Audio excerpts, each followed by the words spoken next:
Salut tout le monde, je suis de retour aujourd'hui pour une autre vidéo d'observation en temps réel. Et puis aujourd'hui, on reste dans la thématique des défenseurs. Donc on avait fait Adam Jiříček la semaine passée. Cette semaine, on surveille Aron Kiviariu, un défenseur finlandais qui joue pour HIFK dans la Liga, donc la ligue professionnelle en Finlande. Puis on va regarder ces 3 derniers matchs de Kiviariu pour un bon petit bout en fait, parce que c'est un peu malheureux pour lui. Il s'est blessé au genou à l'entraînement. Il a dû subir une intervention chirurgicale, puis il devrait rater environ 4 mois d'activité. Donc on va le perdre de la carte pendant un bon petit moment, puis évidemment il va probablement glisser aussi dans les classements. On pourra pas surveiller sa progression, on pourra pas surveiller peut-être même on aurait pu le voir au championnat mondial de hockey junior. C'est malheureux dans son cas. Moi, c'est un défenseur que j'aime quand même beaucoup. Je l'avais classé assez haut dans mon classement de préliminaire de juin 2023 en vue du repêchage de 2024. Il était 3e. Il y a 2 ans, en 2021, il était déjà sur le radar. Les gens le voyaient peut-être même comme un numéro 1. Ensuite de ça, l'année passée, quelques petits problèmes peut-être de progression. Il a changé d'équipe. Il était avec TPS Turku. Il a changé d'équipe maintenant pour rejoindre HIFK. Puis, je sentais que ça allait pas si mal depuis le début de la saison. J'ai regardé 3 de ses 4 premiers matchs. Puis, on va regarder les 3 derniers avant qu'il se blesse, puis avant qu'on le retrouve peut-être au mois de février, mi-février, puis début mars. Donc, on espère pour lui que ça va guérir rapidement. On espère pour lui qu'il va revenir en force, connaître une bonne saison, une bonne fin de saison en fait. Puis peut-être être capable de ressortir assez pour rester au moins dans le top 10 dans les classements, peut-être dans le top 5 même si possible, on verra. Donc on va se laisser sur les 3 matchs de Aron Kiviariu. Donc le premier match de la vidéo de Kiviariu, il va jouer contre Jukurit. En fait, c'est pas juste lui qui joue, évidemment HIFK aussi joue. Son équipe est en rouge, numéro 33 pour Kiviariu, qu'on a aperçu très rapidement au bas de l'écran, qui maintenant est en train de se replier. Puis quand même un bon bâton ici avec le joueur adverse. Moi, comme je parlais de Kiviariu en intro, c'est un défenseur moi que j'aime beaucoup. Je trouve qu'il est dynamique avec la rondelle, de bonnes premières passes, prend de bonnes décisions en attaque, relativement efficace en défensive. Donc pour moi, c'était un peu dommage de le perdre pendant quelques mois comme ça, parce que je trouve que c'est un défenseur qui aurait eu un bon potentiel d'au moins rester dans mon top 5. Comme je disais, je l'avais 3e en juin 2023, donc c'est sûr qu'il y a des joueurs qui sont dans la conversation pour le top 5. Évidemment, il y en a qui sont pour la conversation pour le top, le premier, Celebrini, Yzerman entre autres, Demidov qui est là, puis ainsi de suite. Donc, Kiviariu, pour moi, c'était un jeune il aurait eu sa place au moins dans le top 5 à mon avis. Puis là, on le voit travailler, il a un bon patin, il est fluide, il travaille bien sur la ligne bleue, capable de diriger un avantage numérique. Donc, les petites lacunes pour lui, peut-être, des fois, c'est est-ce que physiquement, il est capable d'en donner? C'est un défenseur de 5 et 10, 165 environ. Et puis ensuite de ça, est-ce que des fois, il en fait un petit peu trop avec la rondelle? Donc oui, il y a une capacité à créer des choses, mais des fois, peut-être il s'enfarge un peu dans ses pensées.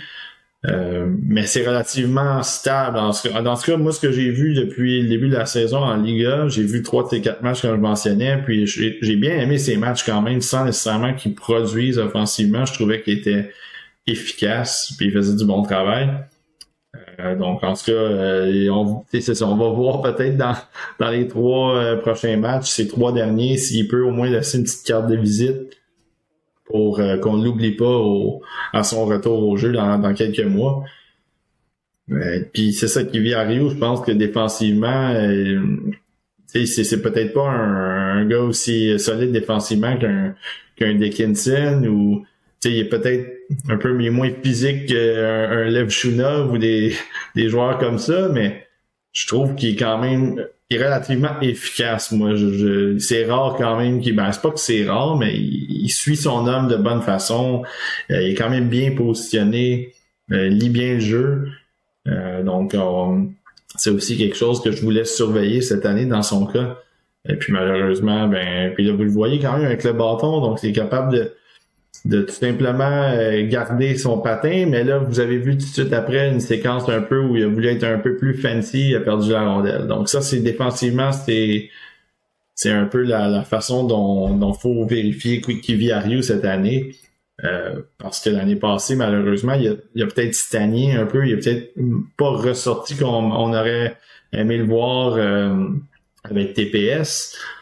Parce qu'il avait été bon tu sais, vous le voyez encore, là, tu sais, il a voulu faire le petit jeu par arrière, le petit slingshot, puis c'était pas nécessaire. Donc ça, c'est le genre de choses, puis là, il a complètement oublié sa couverture.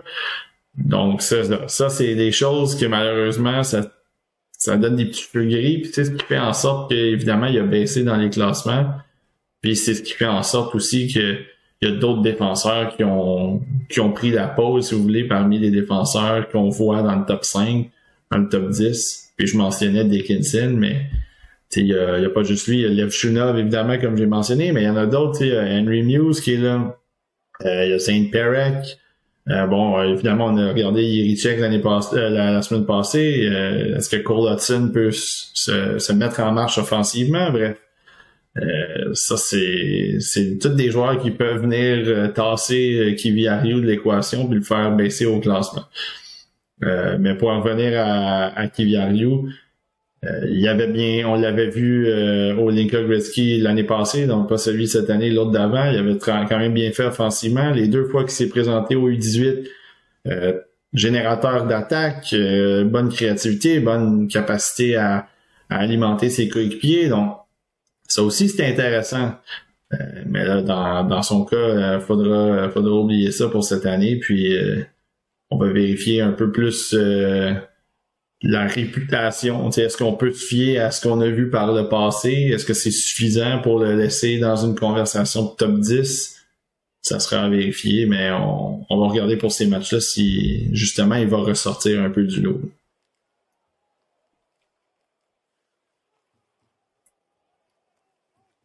Donc c'est sûr que là au début, dans ce match-là, ça a été un petit peu échevelé, quelques passes perte de rondelle, des passes un peu à risque. Là, il vient de rater sa passe aussi il y a quelques instants. Donc, c'est pas tout rose pour l'instant, mais.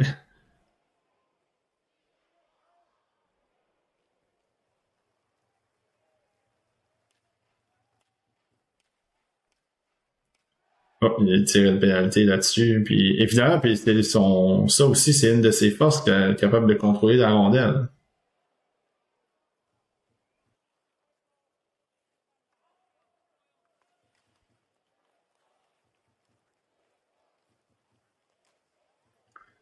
Encore un slingshot très risqué. Moi, vous le savez déjà d'avance, si vous avez suivi ma chaîne les 2 dernières années, vous le savez que le slingshot, c'est vraiment pas ma tasse de thé. Puis là, les 2 fois qu'on a vu Kivi Ariou le tenter dans la vidéo, ça a vraiment pas été solide. Donc, quelque chose qui devra lui-même améliorer, mais aussi la stratégie est peut-être mal exécutée déjà à la base. On va travailler en avantage numérique qui est à la pointe.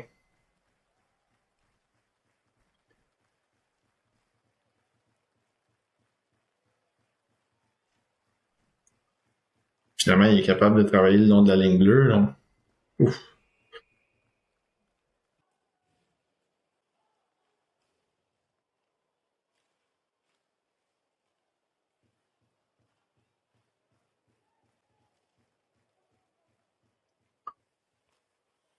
On a décidé de mettre un petit peu de pression là-dessus.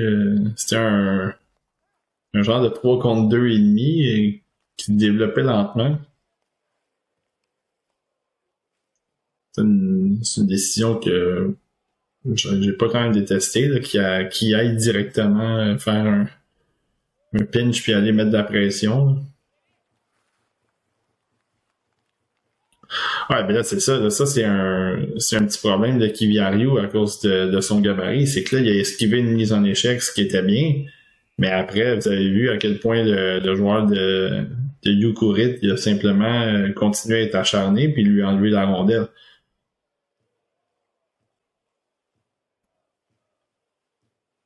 Puis là, c'était malheureux parce qu'il avait fait une bonne lecture, la passe était molle, il a décidé de s'avancer, mais là, il a complètement, pas complètement, il a raté la rondelle, puis au moins son joueur, son coéquipier, l'attaquant, était venu prendre sa place en arrière, donc il n'y a pas eu de menace de ce côté-là, du côté de Yukurit.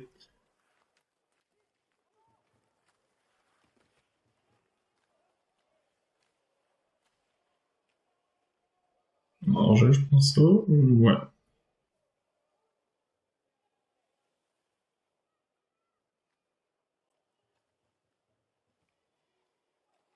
Bon, la sortie de zone, c'est simple là-dessus, c'est bien. Ouf. On avait l'impression que c'était un peu emmêlé dans leur pinceau avec leur attaque, mais finalement, il y a quand même eu un bon lancer.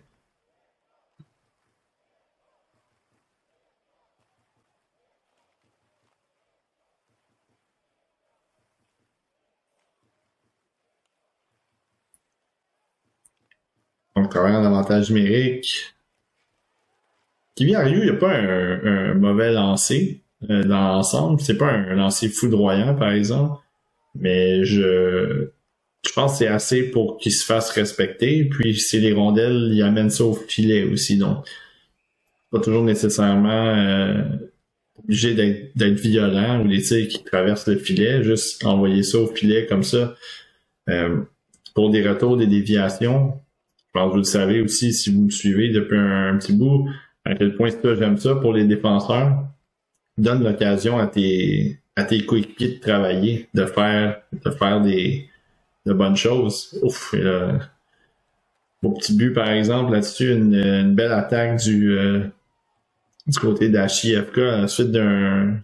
C'est la pénalité qui a été causée, mais ils ont bien suivi le jeu, puis ils ont réussi à s'amener jusqu'en territoire ennemi puis marquer un but. Donc ça, c'était un bon travail de leur part.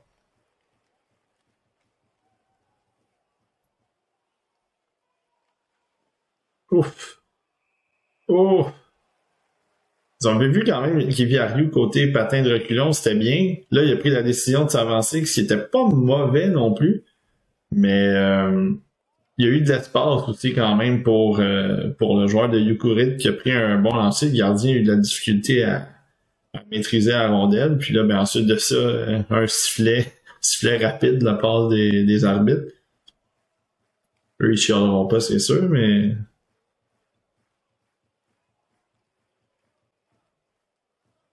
et puis là, ben, il reste plus beaucoup de temps au match de Kivi Ryu.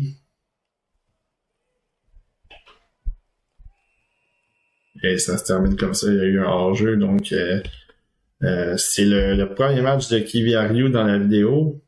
Ça a été un match assez échevelé. Quelques erreurs déjà en début de match, on l'a vu, là, des pertes de rondelles, des pertes de position, des pertes de joueurs en fait. Des passes vraiment risquées. Donc ça a été une première partie de vidéo assez difficile. Ensuite de ça, bon, il y a eu quelques petits moments ici et là, mais on n'a pas vu nécessairement, on l'a pas vu avoir beaucoup d'impact dans ce match-là. On l'a pas vu non plus avoir de l'aide offensive. Il y amenait de l'aide offensive, mais on n'a pas vu ça beaucoup. Donc ça a été un match quand même assez difficile pour lui dans cette partie-là, justement, contre Yukurit. C'était le pire match que j'ai vu de sa part depuis le début de la saison, donc c'est un petit peu moins commun, en tout cas dans les matchs que j'avais vus. Donc ça, c'est une bonne nouvelle. Ça va arriver de temps en temps un match comme ça où est-ce qu'on l'échappe un petit peu. Donc on va voir s'il peut se ressaisir un petit peu dans le deuxième match, puis il peut peut-être améliorer ces petites lacunes qu'on a vues dans ce match-là. Donc on se laisse avec le deuxième match. Deuxième match de la vidéo de Kivi Ryu, c'est contre Ilves. Puis Kiviario, c'est lui qui a la rondelle. Ben là, en fait, ça arrive des fois avec Sport Contract. On a des petits doublons, donc on a une deuxième chance de voir Kiviario tenter sa passe, numéro 33. HIFK sont en blanc cette fois-là, donc vous allez les voir, en fait, il est en rouge dans le premier match. On espère une meilleure performance de Kiviario dans ce match-là, parce que il a un revirement coûteux. C'est pas de sa faute, là, évidemment. Donc, il y a eu un revirement mortel là, en arrière du filet. Mais donc, dans le cas de Kiviario, c'est un défenseur qui, je pense qu'il est axé sur l'offensive, puis on n'a pas vu ça dans le premier match. Puis, en plus de ça, il a fait beaucoup de revirements, il a perdu des rondelles. Donc, ça, c'est des choses aussi que si tu n'amènes pas d'eau au moulin à l'attaque, puis ensuite de ça, tu viens coûter en défensive, c'est difficile. Mais là, bon, il a envoyé une rondelle au filet qui a été déviée, donc ça, c'est pas mauvais. On va voir s'il peut. Ah, mais là, finalement, ils ont dit que c'était bâton élevé. Ça semblait en dessous des épaules en ce qui me concerne, mais bon.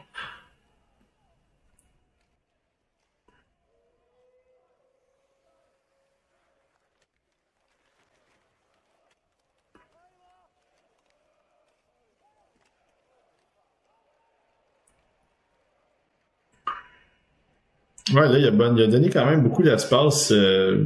J'aurais aimé qu'il s'approche plus rapidement du tireur, parce que là, il l'a laissé quand même avancer beaucoup avec la rondelle. Donc ça, pour moi, c'est comme défenseur, surtout un défenseur mobile comme lui, quand même, t'aimerais juste rétrécir cet espace-là. Puis là, ben, ça n'a pas été le cas. Donc, il y a eu un lancer quand même assez près du filet. C'était pas dans 2 mètres du filet, là, mais sauf que quand même, tu veux donner un lancer un peu plus loin à ton gardien, ou au moins forcer le gars adverse à prendre une décision plus rapide.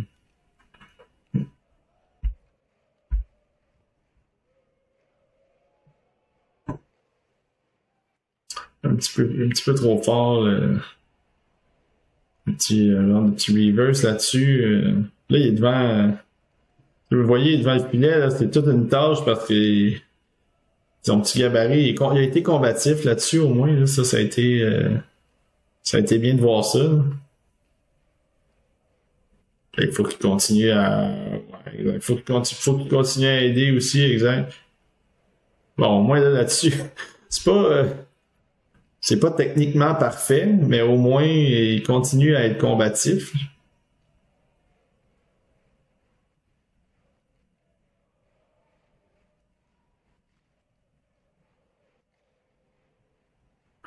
Bon, puis ils ont réussi à sortir sans danger. Là.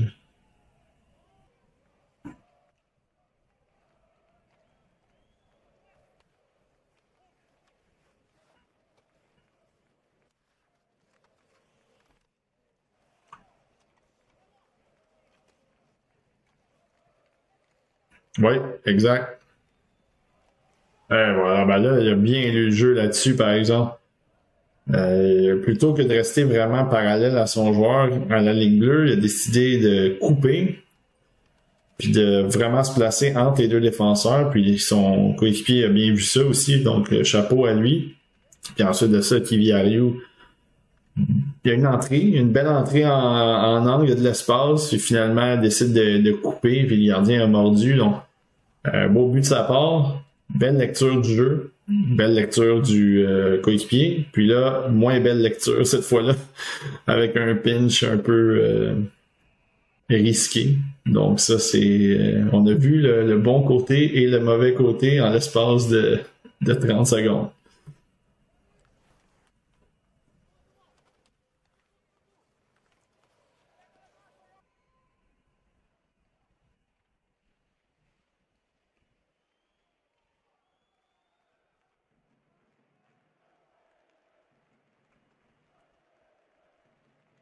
Ouais, un avantage numérique, c'est ça, exactement. C'est lui qui doit créer un peu de choses là, avec la rondelle à l'arrière.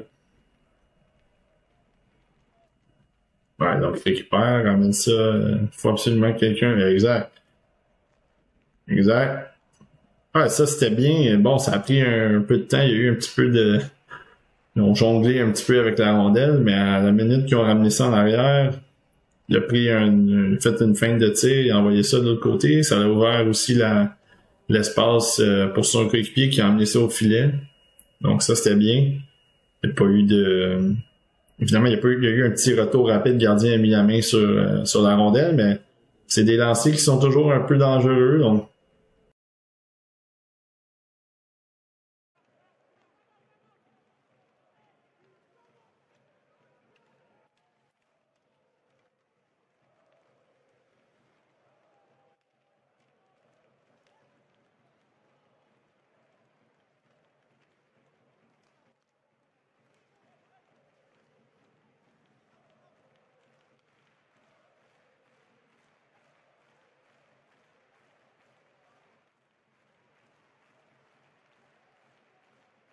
ils sont un peu débordés, là, par exemple, parce que là, la rondelle est pas capable, ils sont pas capables de sortir la rondelle, puis là, ben, ça fait une longue présence, là, et à un moment donné, il y a eu une petite, bon, il semblait avoir une perte de couverture, un petit manque de communication, mais bon, on a réussi puis là, sa rondelle est déjà de retour dans la zone.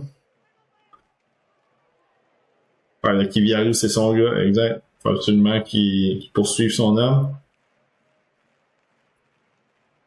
Ouais, là, ça bourdonne beaucoup, là. Il n'y a pas de bâton. C'est ça.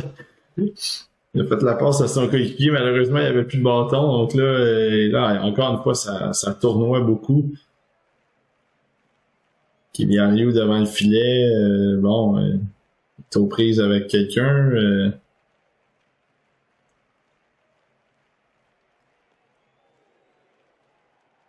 Ouais, là, en plus de ça, il a l'air commencé à être fatigué. C'est lui là, qui se fait bousculer. Vous avez vu là, à quel point le 52 de Ilves devant le filet l'a bousculé. Là, il avait pris la position devant. Kiviariou l'a laissé rentrer vraiment. Donc là, ils ont l'air à plus avoir de jus pantoute. Puis c'est normal. Là, c'est une très longue présence. Ça doit faire au moins 1 minute et demie là, qu'ils sont dans la zone. Puis là, Kiviariou, il est là, puis il couvre c'est ça, là, il y a tellement un manque de communication que là, les gars, ils savent plus qui couvrir. Ils sont fatigués. Puis là, lui, il est encore aux prises avec le 52 qui le bouscule encore. Donc, ouais, c'est... il perd l'équilibre. Vraiment toute une présence pour Ilves. Puis en même temps, c'est très difficile. Puis là, ben... les joueurs, là, c'est ça, il y a des joueurs qui sont perdus parce qu'il y en avait un gars de libre de l'autre côté, exact, là. Là, il y a quelqu'un qui va devoir... il y a un autre revirement. Là, c'est ça, là, ça prend du changement. C'est le long changement en plus de ça. En deuxième période, quelle longue présence pour Kiviariou. Je pense que ça fait 2 minutes et demie, là.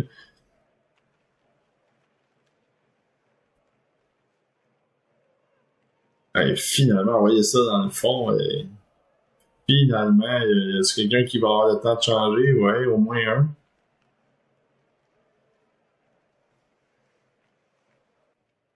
Puis là, Kiviariou qui réussit à amener ça en arrière. Là, c'est un peu plus d'espace pour ses coéquipiers. Donc,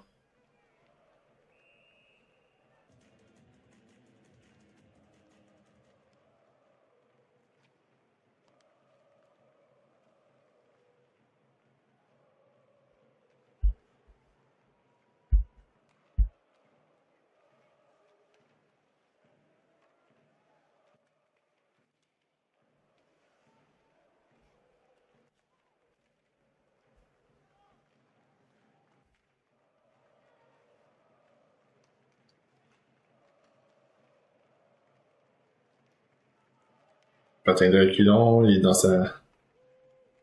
sa ligne. Beaucoup d'espace, encore une fois. J'aurais aimé qu'il reste avec son joueur près de la bande, étant donné qu'il y avait un de ses coéquipiers qui s'en venait aussi.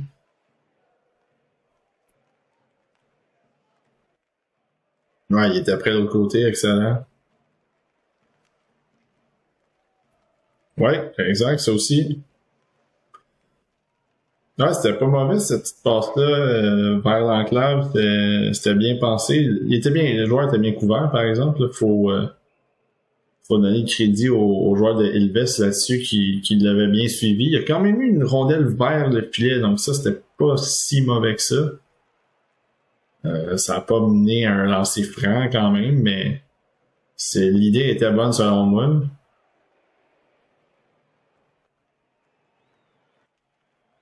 Ouais, exact, jouer du physique là-dessus, là. Un peu plus physique que ça, là, exact, là, ça c'est pas un peu plus de hargne, puis le bâton beaucoup plus actif, là. C'est ce que je veux voir sur cette séquence-là en particulier, là.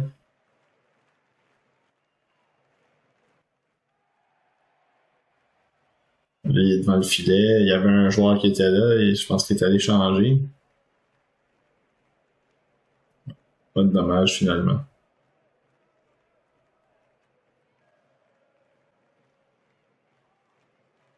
Bon, ils vont...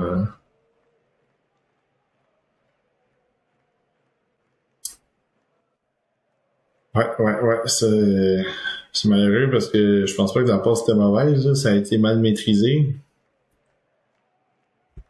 Pas le tour.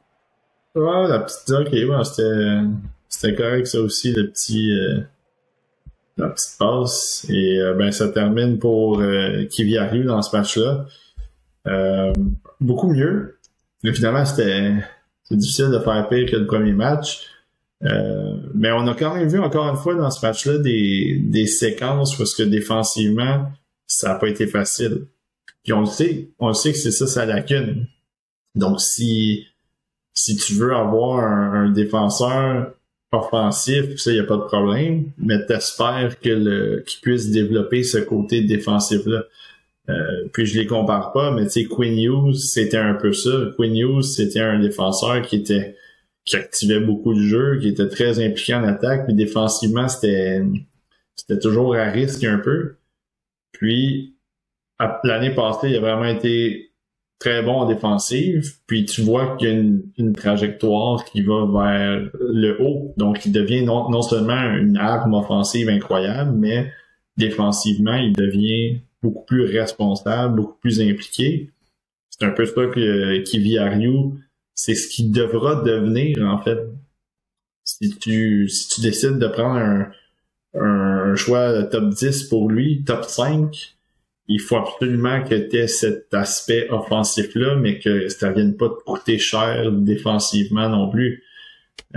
Parce que ça peut pas juste être un producteur de points dans la Ligue nationale. Déjà que c'est plus compliqué à produire des points dans la Ligue nationale pour un défenseur. Oui, il y en a qui le font, qui sont élites dans ce niveau-là, mais c'est jamais sûr pareil, c'est jamais facile non plus que ça va se transposer dans la Ligue nationale. Donc, tu sais, le côté offensif, je pense qu'on a vu des beaux petits flashs, mais défensivement, il doit se stabiliser plus que ça, être un peu plus physique, un peu plus impliqué.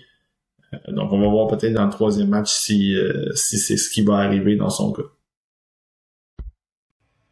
Troisième match et dernier match de la vidéo de Aaron Kiviariou. C'est contre Pélican, donc les bons vieux Pélicans. Vous avez vu, vous vous souvenez peut-être, il y a 2 ans, Brad Lambert avait fait un passage avec cette équipe-là pour les derniers mois avant le repêchage. Si vous avez regardé notre vidéo d'observation antérieure à moi et Seb, Emile Hemming aussi a joué un match contre Pélican, donc c'est une équipe qu'on a vu quelques fois déjà cette année, puis qu'on connaissait déjà aussi par le passé. HIFK, l'équipe de Kiviariou, sont de retour en rouge, évidemment, Kiviariou numéro 33. Vous allez l'apercevoir exactement au bas de l'écran. Donc, troisième match, un match qui doit être un peu plus solide peut-être. Je pense que le deuxième match était meilleur que le premier, mais je veux que le troisième soit meilleur que le deuxième. Fait que ça prend absolument une belle amélioration parce que dans le fond, ça n'a pas été des matchs super convaincants quand même, les 2 premiers. Donc, pour Kiviariou, c'est ça qui est dommage parce que moi, les matchs que j'avais vus avant, je les avais trouvés très bons. Les 3 premiers matchs, en fait, très bons. J'avais trouvé qu'il faisait du bon travail. Il y a un match en particulier où je trouvais qu'il avait été très solide dans les 3 zones. Donc je pense que là, c'est vraiment le temps pour son dernier match en Liga. J'espère qu'il va avoir réussi à donner un bon dernier match, un bon petit souvenir positif au moins jusqu'à temps qu'il revienne au jeu. Donc il est là avec l'exact. Ouais, ça c'était pas mauvais, ce petit genre de give and go rapide, là. Le défenseur s'était déplacé, donc ça l'a ouvert de l'autre côté. Vraiment pas détester cette passe-là, cette façon de penser pour le jeu, pour offensivement.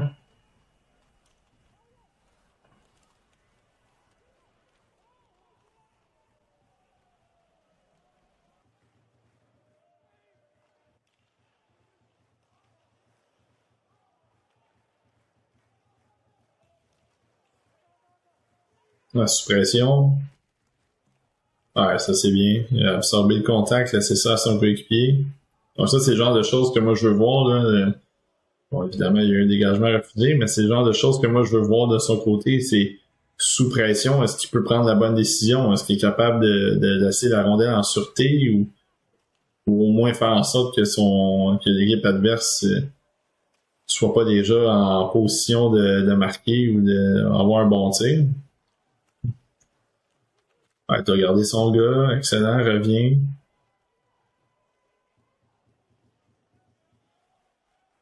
Oups. Est-ce qu'on laisse jouer? Ah, ben, si on laisse jouer, il avait perdu un peu la rondelle, mais il l'a récupéré après la chute du joueur adverse. Des petits jeux simples, là, ramener ça en arrière. Oh, là, le gardien. Ben, boy. Oh, boy. Personne qui veut la mettre dedans. Avantage numérique. Kyriou, encore une fois, on le voit, on va pouvoir le voir travailler. On va aller chercher une mention d'aide là-dessus, mais c'est pas nécessairement lui qui a fait le jeu, c'est plus le petit two-man game en bas avec l'attaquant les deux attaquants en fait là, de HIFK. C'est un petit point de plus à sa fiche, mais on va remercier les deux autres d'avoir fait tout le travail. Ouais, là, il était c'était avancé un petit peu, puis c'était un attaquant qui était en arrière, ça n'a pas été très concluant.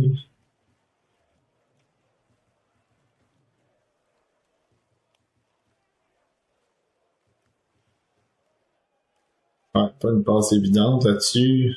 Reset un peu le jeu. Là. Bon, une passe qui était quand même captable de ce qu'on dirait, puis son coéquipier l'a pas saisi. Donc là, ouais, encore une fois, c'est pas l'exécution est pas très réussie. Là. De l'autre côté, trop long. Il a pas pris sa décision rapidement. Donc là, évidemment, il a perdu la rondelle.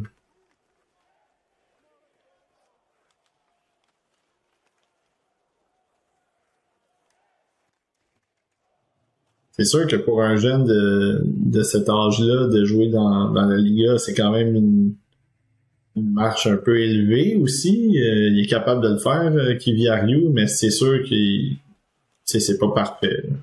Tu le vois qu'il y a des petites crampes au cerveau, la vitesse du jeu, des fois, est pas tout à fait là pour lui.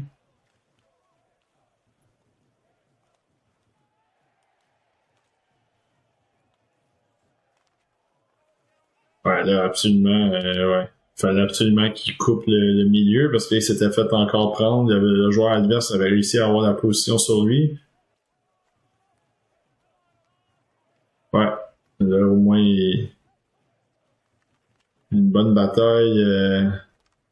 Ouais, il y a eu un bon switch aussi. Donc là, c'est ça. Là, il faut qu'il reste dans cette mentalité-là, là.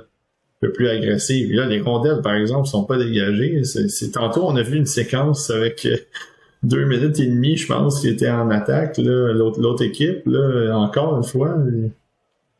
La rondelle n'est pas sortie encore. Là.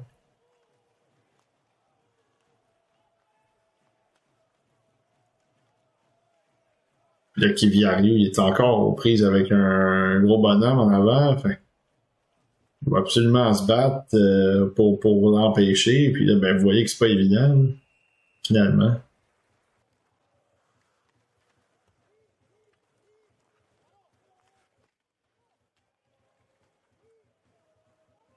Ah, c'était correct qu'il s'avance comme ça. Malheureusement, la rondelle a quand même sorti. Ouais, il s'est fait mettre un peu... on va mettre un peu de blâme là-dessus sur son coéquipier là, qui lui a fait une passe, mais il y avait tout de suite un joueur sur lui. Fait que c'était compliqué pour Kiviario de vraiment ramener cette rondelle-là à un coéquipier ou envoyer ça devant. Là. Donc ça, c'était pas évident.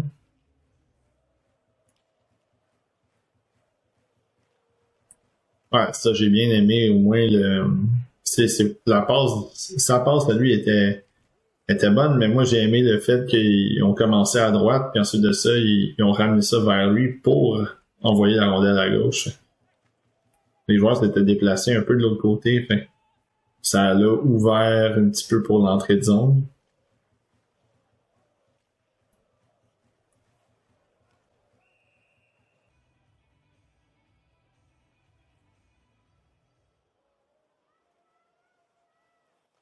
Encore Kiviario, un petit peu la même chose que on a vu quelques instants. Ça a parti à droite, puis on a ramené ça de l'autre côté avec Kiviario. Ah, ils sont installés, là.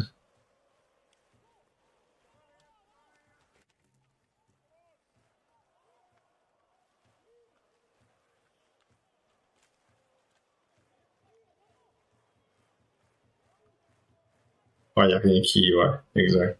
Il n'y avait pas de... Il n'y avait pas d'option du tout. Kiviario a de la place. Excellent, on relance ça. Ah, ça va changer, donc ça va être la fin de son match de son côté. Donc, Kiviario, un match un petit peu plus... encore une fois, ça a été un match correct. Meilleur que le premier, mais sensiblement la même chose que le deuxième. Donc, une vidéo en demi-teinte un peu dans son cas. Je pense que si vous le voyez pour la première fois, puis vous regardez son jeu, vous notez évidemment qu'il y a des habiletés offensives puis tout ça, mais si on vous disait que ce gars-là, c'est un potentiel choix en fait, un choix de top 10, vous ne croiriez pas du tout, là. Fait que, je pense que là, c'est ça. Ça a été une vidéo un peu plus difficile pour lui. Le deuxième, troisième match, ça a été un peu plus, il y a eu du positif un petit peu plus quand même, malgré quelques erreurs, quelques petites pertes de couverture et des difficultés aussi défensivement, mais je pense qu'on a quand même vu qu'il y avait quelque chose, il y avait une qualité dans son jeu, mais je pense que c'est ça, c'est malheureusement pas suffisant pour laisser une marque, puis là tu te dis ok, il était sur une séquence incroyable, puis là il se blesse, mais on a hâte qu'il revienne, puis vraiment voir s'il va continuer qu'il va poursuivre en fait sur la lancée qu'il y avait avant de se blesser. Donc là c'est ça, dans ce cas-là c'est plus est-ce qu'il va être capable d'être meilleur que ce qu'il a montré dans les derniers matchs, mais ça sera à vérifier à son retour. Je pense au mois de février dans ce coin-là, donc on aura l'occasion de s'en reparler. Mais c'est ça, c'était les 3 matchs de Kiviario. Troisième match assez tranquille aussi quand même. Donc c'était la vidéo d'observation de 3 matchs de Aaron Kiviario, un défenseur petit gabarit finlandais. On l'a vu dans la Liga. Bon, c'est comme je le mentionnais aussi à un certain moment, c'est un jeune défenseur dans la Liga. C'est pas toujours facile non plus pour ces jeunes-là de ressortir. Des fois, ils ont des bonnes séquences, mais ça reste une ligue professionnelle, donc il y a growing pains un peu en guillemets, des choses que tu dois apprendre, des choses que tu dois améliorer. La Ligue 1, on le sait, c'est pas une ligue de développement. La Ligue nationale, encore moins. Donc, tu sais, Kiwi Ariou, si il se fait repêcher dans la Ligue nationale, ben il va se faire repêcher dans la Ligue nationale, mais si on lui dit comme choix de première ronde, peut-être tu dois absolument améliorer ton jeu, tu passes quelques années dans la Ligue américaine. Dans son cas, la seule chose qu'on doit vérifier, c'est ça, c'est la progression. C'est est-ce qu'il est capable d'améliorer le côté défensif. Moi qui vis à Rio, j'ai déjà eu une petite crainte l'année passée qu'il devienne un genre de Oli Uolevi, l'ancien choix des Canucks de Vancouver. Puis c'est un gars qu'on voyait offensivement, les qualités étaient là, défensivement c'était compliqué, puis il se blessait. Donc là, qui vit à Rio dans ce cas-là, c'est très prématuré de dire ça, mais c'est juste qu'il faut faire attention quand même parce que ça reste un petit défenseur qui est mobile, qui amène des choses offensives, ça, il n'y a pas de problème. Il est capable d'être créatif à ses heures, sauf que les lacunes défensives sont quand même assez importantes. Donc ça, c'est quelque chose que tu vas devoir évidemment peser le pour et le contre. Quand tu es un recruteur, quand tu es un directeur général, si tu as déjà des gros gars défensifs qui sont là pour vraiment solidifier l'arrière, c'est plus facile d'entrer un gars comme Kivi Ariou dans l'équation. Mais tu sais, si tu as déjà des défenseurs à caractère offensif qui sont un peu plus petits, tu as ajouté un gars comme Kivi Ariou, je sais pas si ça a de la valeur, donc je pense qu'il va vraiment falloir qu'il se trouve une bonne chaise avec une bonne équipe. Puis c'est pour ça que je suis pas mal moins convaincu qu'il va sortir dans le top 5. Top 10, c'est toujours une possibilité, on sait jamais. Là, évidemment, avec la blessure, ça va être difficile quand même de rester dans, comme on dit en anglais, de rester relevant, donc rester avoir encore de l'attention sur lui. Puis c'est son retour qui va en dicter gros sur son rang, puis ses performances aussi qui vont dire est-ce que on peut prendre une chance sur lui dans un top 10, top 15. Donc ça, c'est sûr que ça va être à surveiller. Pour ce qui est de la chaîne, évidemment, on continue les observations en temps réel. Possiblement un attaquant la prochaine vidéo. Je vais essayer de vérifier qui peut m'intéresser. Il y a une couple de joueurs que je déteste pas à l'attaque, quelques Suédois entre autres. On en a quelques-uns à l'œil.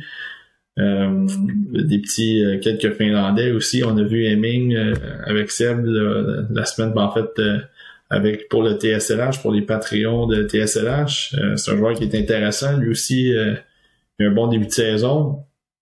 Donc ça va être à surveiller. Pour les joueurs de la CHL en ce moment, c'est un peu plus compliqué parce que Sport Contract a pas accès à cette ligue-là, la CHL, donc tout ce qui est WHL, OHL et la LHJMQ. Puis déjà la LHJMQ, vous le savez, moi je faisais aucun match de la LHJMQ à cause que c'est très compliqué avec la ligue pour les matchs. Donc peut-être qu'on va regarder des joueurs de la OHL ou de la WHL, mais peut-être un seul match ou peut-être deux minimum, maximum, parce que dans le fond ça risque d'être compliqué pour le montage et tout ça. Donc ça, on va surveiller peut-être un joueur de la USHL. J'ai quelques noms en tête, peut-être un Québécois, on sait pas. Donc à vérifier pour la prochaine vidéo. Puis en attendant, on se dit à la prochaine.